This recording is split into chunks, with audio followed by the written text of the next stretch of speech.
கொஞ்சம் எமோஷ்னலாகவே இருக்குது. ஏன்னா நிறைய சந்திச்சிருக்கோம் மற்ற நேரத்தை விட. ஏன்னா ஒரு 12வது படம் இந்த காலத்தில் ஒரு வெற்றி கிடச்சிருக்கு.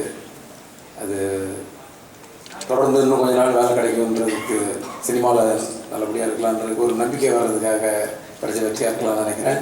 எல்லாரோட உழைப்பும் இருக்குது, அதெல்லாம் இல்லாமல் இல்லை. இதெல்லாம் வந்து எதிர்பார்க்காம கிடைக்கிறது. இதுக்கு நாங்கள் எல்லோரும் தான் உழைச்சிருக்கோம். இந்த படத்தில் ஒருத்தராக பண்ணியாச்சுன்னா அது தேரை தொட்டு கும்பிட முடியும், பல பேர் சேர்ந்தால் தான் எடுக்க முடியும். அந்த மாதிரி எல்லோரும் சேர்ந்து எடுத்துருக்கோம். அதனால தான் தேர்வு வேகமாக வந்திருக்கு. ஆனால் அதை மீறி எங்களுக்கு இது நான் சும்மா ஒரு சபைமுறையாக சபையில் சொல்லணுன்னு எங்களுக்கு நிறைய ஆசீர்வாதம் இருக்குது. எங்களுக்குன்னு சொன்னால் நான் எங்கள் டீம் டோட்டலாகவே சொல்கிறேன்.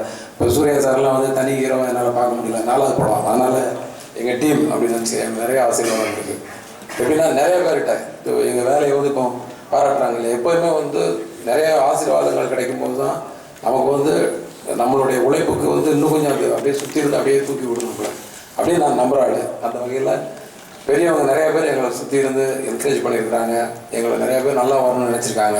அவங்க அத்தனை பேரையும் இந்த இடத்துல நான் நினச்சி பார்த்து அவங்களுக்கும் நன்றி சொல்கிறேன்.